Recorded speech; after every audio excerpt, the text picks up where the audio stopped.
converge at the main lab to receive the latest consignment of chemical reagents, computers, refrigerators, and other equipment valued at over $500,000. This ceremony follows the rehabilitation of the lab itself, also funded by. This intervention, according to the Minister of Fisheries and Water Resources, Mas Aksigai, conforms with government's strategic objectives of providing safe drinking water to the public. The contribution of clean water supply to national development cannot be overemphasized. As we implement the program of accelerated growth and employment PH, a healthy workforce is obviously a necessity. As such, this contribution to the water quality monitoring and control laboratory is indeed highly cherished, and I personally assure all the stakeholders that the support will be put to good use for the enhancement of our national development goals. PURA, as the main utilities regulatory body in the country, has over the years engaged all stakeholders through a participatory process to ensure that service providers meet standards stipulated by law. This carrot and stick approach, according to Abdul Job, the Director General of PURA, seeks to get the best out of service providers for consumers. The idea here as a regulator is not just to take the stick, no. Our responsibility is also to have a carrot so that we can regulate, we can encourage and entice the utilities, the regulated entities, to be able to improve the services that they deliver to the general population. That is our role. And in the institution, we take our role as a smart regulator. We don't just, penalize, but we accompany the institutions and the entities that we regulate in providing the services. So together, we have seen this partnership deliver results. According to the PURA boss, their partnership with the lab has paid great dividends. And we are very happy the results that we receive from the laboratory, because after every monitoring exercise that they do, reports are provided, and these reports are analyzed within the institution and shared with NAWEC. The Deputy Director of the Department of Water Resources, Bernard Gomez, thanked PURA for the intervention and assured that the equipment will be put into good use. I am personally gratified to note that the management of PURA does not only stop at regulating the provider of the utility, but rather goes further to ensure that the public has access to quality water at all times. The partnership between the Public Utilities Regulatory Authority and the Department of Water Resources Abuko Lab started in 2009 when a memorandum of understanding was signed to strengthen the lab in order to enhance its work. Since then, PURA has provided assistance in the form of equipment and logistics. This latest intervention is expected to propel the department to another pedestal in its work. Mamadou Diallo, Grts. Brikama Area Council on Tuesday provided funding amounting to $50,000 to young farmers residing in the West Coast region. Rohibite was at the handing over ceremony, and now she tells us more. Council has presented a check for $50,000 to the West Coast region youths, a gesture that is expected to aid the youths of the region in their agricultural ventures. It can be recalled that last year the council donated a sum of $40,000 to the youths, an amount officials say was properly utilized by the beneficiaries. Distinguished ladies and gentlemen, given their energy, enthusiasm and innovativeness, young people have the potential to contribute immensely to the socio-economic development of our nation. As such, they must be placed at the forefront of building the economy of the country. The Ministry of Youth and Sport has in recent times been supportive of the initiative, with plans to install communal farms across various regions. We know what district youth farms also do for the young people. We know what it does for their community, because one, it will encourage them even to know that farming is part and parcel of us as a society, but they could also form it as a habit, and it could be a trade for them, because it's an entrepreneur that they can be involved in, easily self-employed.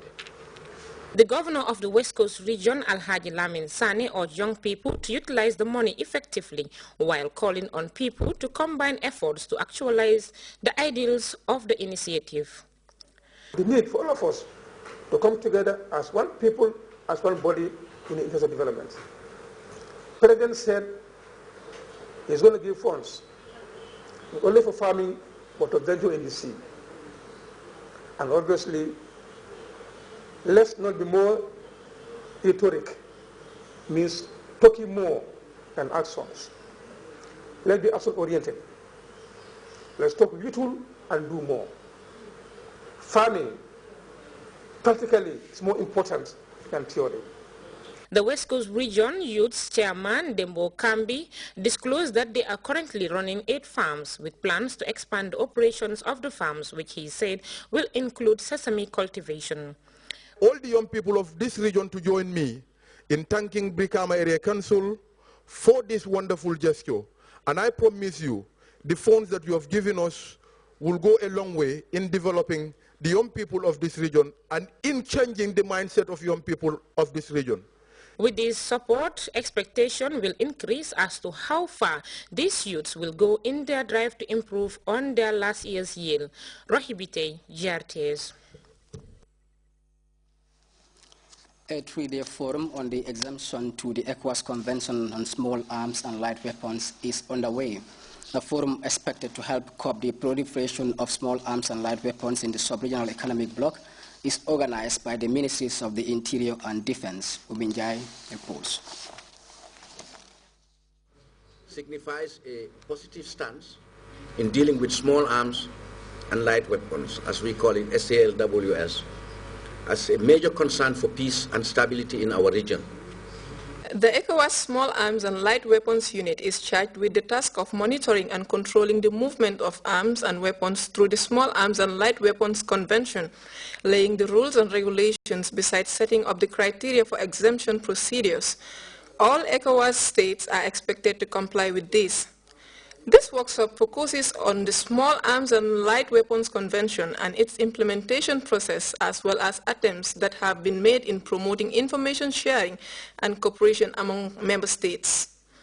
Honorable Minister, distinguished participants, the ECOWAS meeting is taking place within the framework of the implementation of the ECOWAS Convention on Small Arms and Light Weapons, their ammunition, and matters related therewith, with the aim of further strengthening member state commitment and efforts towards putting in place robust control measures over the transfer of small arms and light weapons within the region.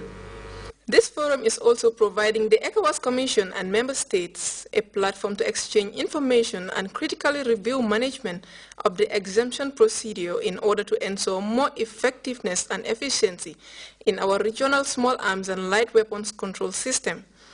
The Minister of Interior, Usman Sonko, indicated that the Gambia government is cognizant of national and sub-regional security threats posed by the increase in small arms and light weapons. The government of the Gambia views the hosting of this workshop as another important noteworthy step in our determination as ECOWAS member states to strive towards building a secure region, as well as a platform to address collectively the illicit circulation of small arms and light weapons, a critical problem that is unquestionably cross-border and international in character. The link between development, peace and security underlines that all-important role of ECOWAS is dealing with security issues, conflict prevention and resolution. The Commissioner for Political Affairs, Peace and Security, ECOWAS Commission, hammered home the point.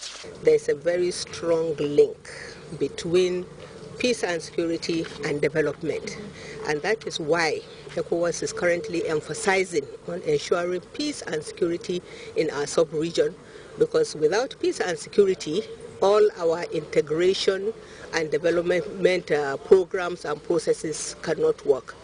By convening this meeting, we are signaling to the international community our belief that the need for an agreed regime for trades in small arms is urgent and pressing.